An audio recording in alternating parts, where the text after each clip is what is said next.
video record. Hey, everybody, we are video recording. I am with AnaNivesRadovic.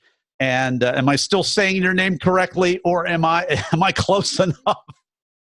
Okay. All right. So we're with AnaNivesRadovic, and we've been having all kinds of fun tech challenges today, and we have prevailed because we are on Zoom, which is the backup tech. And we're going to continue with the interview that we started about 4 minutes in. Literally, I froze on Anna's side, Anna froze on my side, and I'm thinking, because we have been having some tech issues, we're going over to Zoom. We're going to the faithful backup. Here we are, and this is the portion that we are recording, and that this is shareable. So anyway, we're going to continue with that. Anna, are you ready? Yes, I'm ready. All right, we're going to jump right back into this in 3. We're going to jump back into this in 3, 2.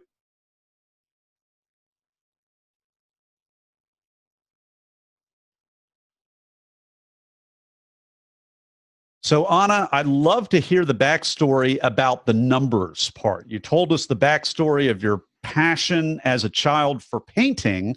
We know you're doing blockchain right now. We know you're marrying the two, but where does the numbers come into it, and when did that start in your background?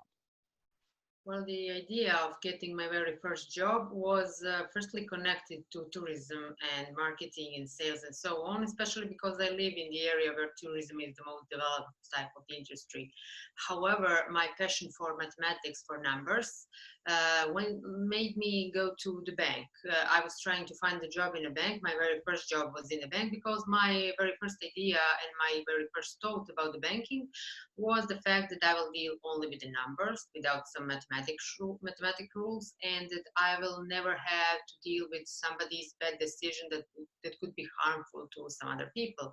My idea was to do with the mathematics as somebody who really loves the finance. That's why I ended up in the bank, because my thought was that if I work with the numbers, there could be no human decision that could be something that might cause bad emotions in somebody's mind. However, that proved wrong when I actually got the decision from my boss in the bank, who decided to go further with the credit payments with the people who had debts, and to have some other procedures for them. That was the moment where I felt how even finance, even numbers can be unfair. Mathematics couldn't be, but finance are something with a very, very big human impact. And that's actually how I ended up in finance. Actually, all the time I was trying to find some justice inside of the financial job, trying to find how actually working in finance could be something, how working in finance could be something that is not just something that is related to all those people who just bring some decisions and ruin somebody else's life, in terms of, okay, I want to make some decision, I want to increase income on one side and to destroy somebody else's life. Banks do that one way or another, but I was trying to find where's the justice in finance, and are there any principles where you can work in finance but still be very, very do something good for the rest of the people. Blockchain technology was something that seemed to me like something that was really fair to the rest of the people, not just for the bankers and for the banking stakeholders and so on, but also something that is fair for the whole world. And that is actually how I connected finance and everything that is connected with humanity, and something doing good for the people. Well, hey, thank you for having a mind and a heart for justice and for doing good. I resonate with much of what you're talking about. I worked at a bank as well, and it's funny how some of those decisions are made. It's a very there are different things to balance, and a lot of different people and stakeholders and considerations. So we've been enjoying this talk with AnaNivesRadovic. And her talk is called Tech Humanity. What we're going to do in just a moment is pivot over to the Blitz round, where we talk about her journey to the stage. So we'll see you over there in just a moment. And we're back. It is time for the Blitz round with AnaNivesRadovic. Anna, are you ready? Yes, I'm ready. I'm going to ask Anna a series of either or questions related to the preparation and performance of her recent talk. Question number one, were you invited to speak or did you apply? I was invited. I was invited by people who recognize me as somebody who is in the blockchain technology, because the topic of whole event was more connected to technology, and I was some kind of pioneer in blockchain technology in my country. I was among a very small group of people who was there at the very beginning. So are you a memorizer, an improviser, or a blender, Anna? Well, I'm not quite sure how to respond, if it's a correct response, because in this type, I can say that there was some kind of mixture of I was somebody who's talking about my own experience and not presenting some kind of research or anything. So it was just my own experience. So I can say that I was like presenting something that happened to me, that was trying to send a message to anyone else who it could be useful. And I think that regardless how far and how maybe it's not the topic couldn't be close to everyone, but the thing is actually that the message could be close to everyone in the world. Now, Anna, what's a tip, a tool, or a technique that helped you prepare? Well, a tip or tool or something, that anything that could be helpful for anyone who is preparing any kind of talk is just to choose the words that are comfortable. My whole talk was about choosing something that is comfortable for you to do in life, like something that as a child you decide to be something because you feel comfortable doing this. Do not prepare by using very professional language, by trying to impress somebody. Be honest, be sincere, talk what's in your heart, talk by heart, talk something that is normal for you, like you will talk with the friends. Don't think that the TEDx audience, because at one point there are about hundreds of people in front of you, but your video will be visible by anyone in the world. So tell it the way you will tell to a friend. Don't think about how many people, don't think, because everyone you can think of could see your TEDx talk in future. So don't prepare like you want to impress someone. Talk like what you are. Talk, be very, very honest, choose very simple words. And try to be funny as well.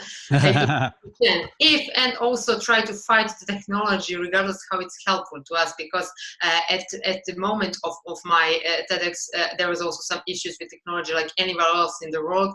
And that's actually, and I was talking about technology, and it was like, oh my God, I chose to talk about something that doesn't work, but my TEDx worked.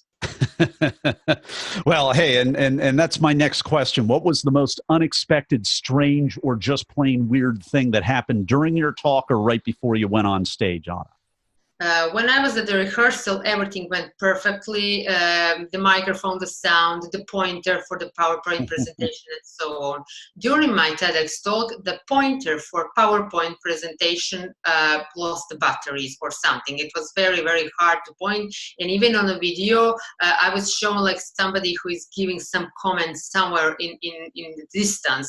Like I'm trying to contact somebody extraterrestrial, like showing the pointer far away in the public.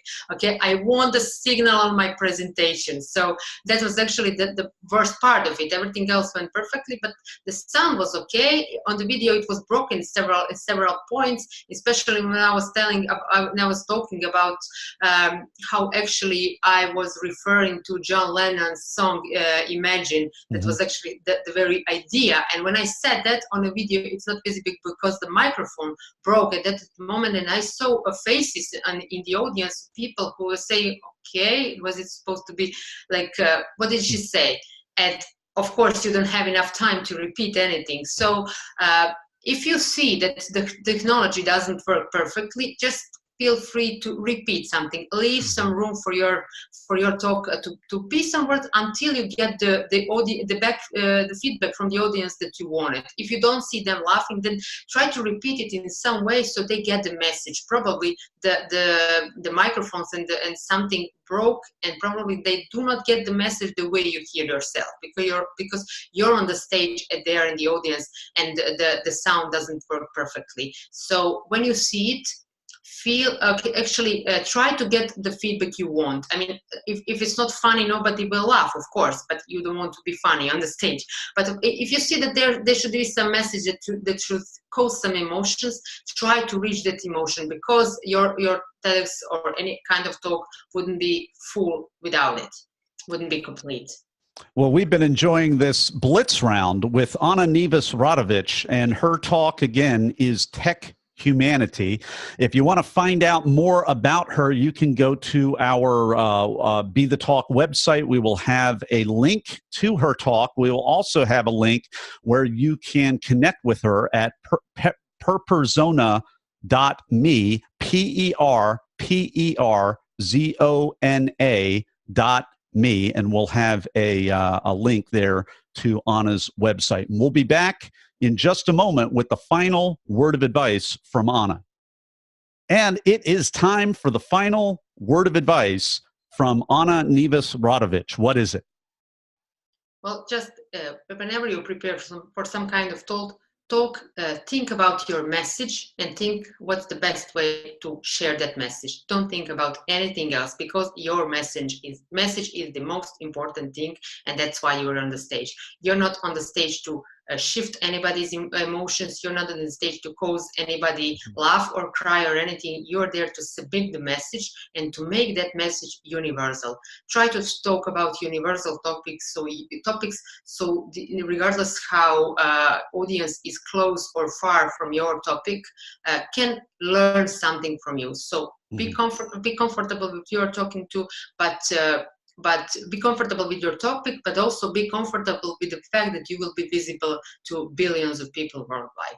So make unique message so everybody can quote you in future. AnaNivesRadovic, thank you so much for coming on the talk today and sharing your wisdom with Talk Universe. Thank you so much for inviting me.